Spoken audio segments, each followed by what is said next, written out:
Disputes between medical staff and patients in Chinese hospitals have escalated in recent years as the doctor-stroke-hospital-patient relationship has deteriorated drastically.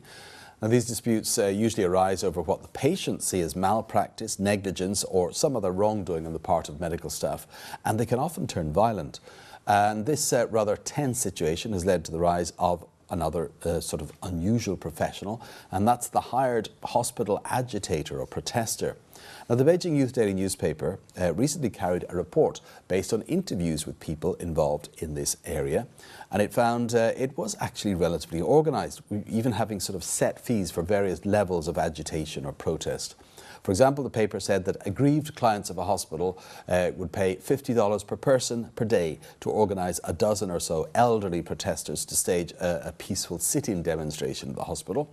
For $80, younger, more aggressive protesters could be rented out to actually threaten and frighten medical staff.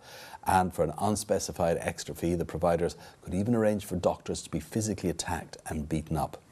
Meanwhile, the Nanfang Daily reported that of all the medical disputes dealt with by the Guangdong Mediation Committee of Medical Disputes, that's the provincial mediation authority, half seem to have involved those professional agitators, either in the planning or the organising or the carrying out of the protests. So what are net users' thoughts on these hired demonstrators and on a situation that has led to such terrible relations between healthcare providers and patients? Well, to hear what's being said in the online community, let's now join our researcher Esther Dang. Now, to start with, Esther, this is fairly new to me, this profession of hospital agitators, if you could call it that. Before we go on to net users' reactions to them, could you give us a little bit more background information on who they are and what they do? Okay, sure. Well, here's some more background information I've found about these hired hospital agitators, as you call them. This comes from the Wuhan Evening News, and it says that these guns for fire can number in the dozens or even hundreds at any given time. They usually have no stable job, and surprisingly, many of them are middle-aged women or elderly people of both sexes. The newspaper also says that every time there's news of a possible job, it's passed on to them informally and then on to others available for hire by word of mouth. Once it's been arranged, they will go to hospitals at a agreed time, and a crowd will form even to protest, even though they may not necessarily even know one another or the patient with the complaint. And the Nanfang Daily, the other newspaper you mentioned, says that they can actually make a reasonable amount of money for their time if the hospitals finally agree to compensate the patients that they are agitating for. In terms of what I can see, most posters actually have heard about these groups before and the work they do, but that doesn't mean they are in favor. In fact, most are quite angry with these people, like this poster named Ji Yu, who writes on qstheory.cn. I saw some pictures online where some so-called family members holding banners to protest in hospitals. But what's strange is they don't look sad. Instead, some are even smiling.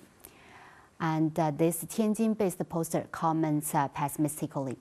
What's wrong with China? It seems we have lost even the basic understanding of morality. But Esther, usually people go to hospitals very simply to seek medical advice or treatment. If things go well, they'll be cured. If not, they may not. I'm sure there are cases of malpractice or negligence, but it doesn't have to be the fault of the doctor or the hospital every time. So why do net users feel it is that there's enough ill feeling here against hospitals and doctors for a whole industry to grow up simply around protesting? Well, to answer this question, many posters mention the terrible state of doctor-patient relationships in China and how difficult it is for patients to safeguard their rights or even get their voices heard when something goes wrong. On top of that is the frustration of waiting in overcrowded hospitals for treatment that is often for them horribly expensive. And if you add on the fact that there have been so many stories of doctors accepting bribes and kickbacks from drug companies, it's understandable that lots of Chinese people have lost confidence in hospitals and the medical sector in general. And complaints over hospitals loading the bill by insisting on unnecessary treatments, drugs, and tests are all too common. Many people believe that they are being hard done by and dismissed, and they have no better ways to vent their frustration or get the compensation they feel they are due. And on plenty of occasions, this does work. like Da Mao, who writes on newssc.org. I have to say, where there is demand, there will be market.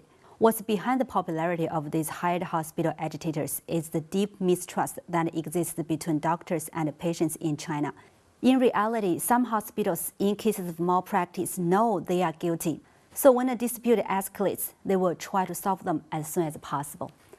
And also this poster who says, it's hard for patients to safeguard their rights. When medical disputes happen, they have to provide evidence themselves, look for accrediting organizations and hire certain experts all by themselves. That takes a long time. But if they hire people to cause trouble in hospital, once their stories get public and media attention, the hospitals will compensate them soon. Right, well, whatever the reasons behind it, let's face it, this is hardly the best way of solving the problem, and it has to affect the efficiency with which hospitals are run. What do net users feel can be done? Well, I have to say it's not very encouraging. Actually, some hospitals have started to train their employees in self-defense skills and martial arts to prepare for possible violence. This poster named Li Gang, who says, I saw reports saying that some hospitals are calling for police to stand guard outside. Some organize their own young staff to learn martial arts and serve as bodyguards. And some doctors are reported to even wear helmets and even bulletproof vests during work. But most posters don't really feel this mindset of arming doctors to the teeth is viable. Long Minfei has this to say. To respond to violence with more violence is not wise. That will only worsen the patient-doctor relationship. There will be no winner in the battle. Many suggest the independent organizations could deal with medical disputes. This take was posted on cgn.cn. It's time to set up an independent system or organization to deal with medical disputes. That will be fair for both the patients and the hospitals. And of course, many believe that at the heart of the problem is the current unsatisfactory medical system, and which is in need of massive reforms. I'll wrap up with this defense of the medical staff from a poster on 163.com. I have to say, all the systemic faults in our current healthcare system are covered up nicely, and all the blame has been conveniently shifted onto the hospitals and doctors. Okay, thanks for that, Esther.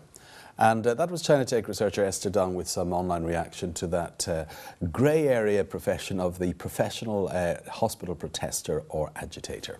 Next up on China Take, some of the top trending phrases on China's most popular search engines.